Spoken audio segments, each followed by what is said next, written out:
Hey there, acupuncture aficionados. Recently, I did 2 workshops in the Philippines and in Indonesia. And there I had the pleasure of teaching over 50 practitioners, many of which were Western medical doctors and also acupuncturists. Today, I want to share with you the key takeaways from both of these workshops to help your practice level up and help you be more beneficial to all of your little patients and also patients who might not be able to handle traditional acupuncture. Now, if you're truly passionate about treating children and also bridging the gap between your TCM practice and traditional Japanese medicine, then I would love to talk to you about how you can up your game in your current practice, really bridge the gap for your medicine, and also boost the confidence in your current practice. There's a link for that chat in the description box below. Now let's get into the key takeaways that I found within these 2 workshops. Now, the number one biggest takeaway that I had was that palpation really can change your practice.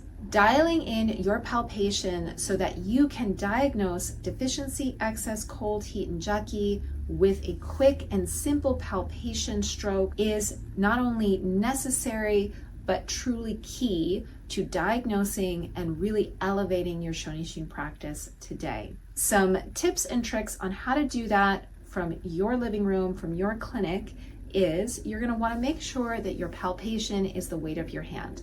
Any heavier than the weight of your hand, and you're already starting to disturb the tissues, and so it's really difficult to catch what the skin is telling you. Now, the second thing, of course, is that you need to start diagnosing and palpating the skin, not the muscle layers. Now, this is really important, especially for children, because you can't palpate deeply, especially on small children, on newborns. They're just not going to be able to handle it. It's going to be painful to them. You're going to have to be able to palpate using just the weight of your hand and really reading the skin. There's a few different factors to reading the skin. One is understanding the thickness, the other is understanding the dexterity, and then finally understanding the quality of the skin. How are those things different is that the thickness of the skin is going to be a difference of thickness or thinness in accordance to how that area should present. For example, the heart channel should always be thinner than, for example, the large intestine channel. If you're unsure what I mean by thinness and thickness, go ahead and palpate your large intestine, your lung, in comparison to like the heart channel, or even palpate the taiyang, the back of your neck, and then palpate the heart channel. The heart channel should always be thinner than those areas of yang because it's a very yin channel. In the heart channel, if there's an area of skin that's really thick, that is an obvious presentation of excess. If there's an area of thinness on the lung or large intestine, that is an obvious presentation of deficiency.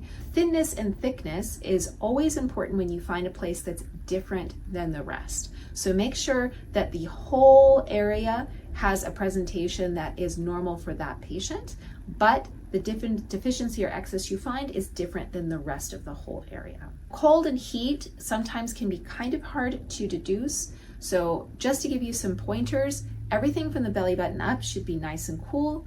Everything from the belly button down should be nice and warm. When we have a hot head and cold feet, that means that we have upward flowing ki, and that is not a good thing, and we need to reverse that situation. Now, oppositely, if you look at the abdomen and you find that the upper part of the abdomen is quite cool and the lower abdomen is really warm, that's an ideal situation because this is the upper, middle, and lower jiao of the abdomen, and we always want to make sure that all of our mirrored images, right, the upper part of the abdomen is the upper jiao is very cool, the lower part of the abdomen is very warm, and so are the feet and legs. Palpation is not only important for diagnostic skills, but it's also important for checking in and re-diagnosing the skin after you've done your technique. So please, after you've done any technique on a child, even if you're still inserting needles, make sure to re-palpate and re-diagnose. If the skin has not changed, you haven't done your job. There's 2 other factors that I didn't really talk about, and that's dexterity and quality of the skin. These 2 are really important, but I find they're not as important as the thinness and thickness of the skin, at least initially. Of course, eventually you want to understand these 2 as well.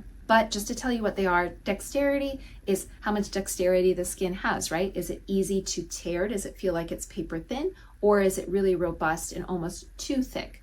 A newborn should have fairly easy to tear skin. It should still have dexterity to it though, as opposed to someone who is 90 years old and when you barely touch them, the skin rips. That's lack of dexterity, and of course that means deficiency. Too much dexterity, if the skin is too tight, if the pores are closed, that's of course leaning to excess. Now the last one is the quality of the skin. This one is often covered in TCM classes, and some of the charts you had to memorize more than likely, but if the skin is soggy, if it's rough, all of these different qualities of the skin can lead either to excess or deficiency, and oftentimes they're really delineated in those TCM things that you have to remember. So feel free to go back and review those, or if you're unsure, put them in the comments below. I would love to give you some pointers on whether that quality is deficiency or excess. The last thing that you always have to be able to palpate and diagnose is of course for jaki. If you're unsure what jaki is, it's pernicious ki or shiechi. If you have pain, you will have jaki in that area. Jaki is really important in traditional Japanese medicine styles, so make sure that you study a bit more about this term and really learn how to feel it. For me, it feels a bit like a dirty subway on a hot summer's day. It just doesn't feel good to my hands. It feels kind of like electric, but not in a good way. It's going to feel different to different people. Do make sure that you tune into jaki. Again, if you're unsure if what you're feeling is jaki or not, try to put somewhat of a description in the comments below, and I'll try to give you some pointers. The next thing that I took away from these workshops is that speed really does matter. Now, when you're first learning technique, of course, you want to keep it slow and have perfection. That's always better than a quick mess, but eventually you need to speed up your technique. A quick technique is going to be a more dispersive technique, and a slower technique is going to be more tonifying. And most of the time for little kids, they're going to need more of a dispersive technique. And so when you spend too much time trying to really focus and concentrate, you end up over tonifying them and then of course mistreating them. You want to eventually really speed up your technique. If you're using more of a stroking method, and just to show you, a stroking method is going to look more like a lemon shape. So from the side, it's going to look like this, holding your tool in your dominant hand. Always make sure to, of course, emphasize the takeoff more than the touchdown, and we'll talk about that in this next takeaway, but you're going to want to have that revolution at about 140 beats per minute. Now, 140 beats per minute is for a newborn. Anything older than a newborn is going to have a slightly slower technique because they won't need quite as much dispersion. Usually newborns change so quickly, you want to have a really quick technique and have your hands on them for no more than 3 minutes. The next takeaway is one I already hinted at, and that is dedication to really dialing in your technique. For Shonishin, we tend to have one of two basic techniques. One is holding your tool just like a needle, making it utilize all the different techniques that you can use in traditional Japanese medicine, like jakutaku and nenshin and all of these other ones, but using it on the surface of the skin, you can do the exact same thing. The other is a daishiryu or a tanioka style technique, which is more of a stroking method, which I kind of already showed you, which is utilizing your technique to stroke a specific area, whether to disperse or tonify. Make sure again that you're going to take off more than you land with this lemon-shaped stroke, touching maybe right here. This is the only place that you actually touch the client. The reason why you want to take off more than you land is because if you emphasize your landing, it's going to be a bit more abrupt, and that becomes more of a dispersive technique, and it also just doesn't feel very good. It's kind of abrupt and jarring, so you never want to be jarring, especially for a younger child. They're not going to put up with that quite as much, or for a child that's just really unsure if they want you to touch them. So the second to last takeaway that I had from these two workshops was that tools really, really do matter. Getting a high-end silver, gold, even some copper tools for your kit is really important, especially in the beginning, I feel, because stainless steel tools are not as good of conductors of ki or chi as those other metals. And so what ends up happening is your technique has to be that much better, and you also have to be able to channel your ki that much more. If you have a really high-end tool, yes, it is a little bit of an expense in the beginning. However, it's a better conductor, so you don't have to be as good of a practitioner initially to get really, really good results. If you have a really good tool initially, it can help you overcome your technique, and then you can work on your technique and really build the results that you're getting in congruency with that tool. While there are several places to buy tools, including my website, I think the biggest thing is that that tool really fits in your hand and feels good for your hand. So if you're unsure about what tool to get, you can of course reach out to me. This is something that I also give mentorship about in ShinKyu University. It's something that I really do explain a lot about. You want to make sure that it's going to fit your hand for the rest of your practice, because if you spend 100, 200, 300 USD on this tool, you're going to be able to use it for the lifetime of your practice. It's actually, in the long run, a very inexpensive tool as compared to buying new acupuncture needles every single time for every patient. The last and final takeaway that I had from both of these workshops is that mentorship really, really does matter and can make a huge impact on your practice.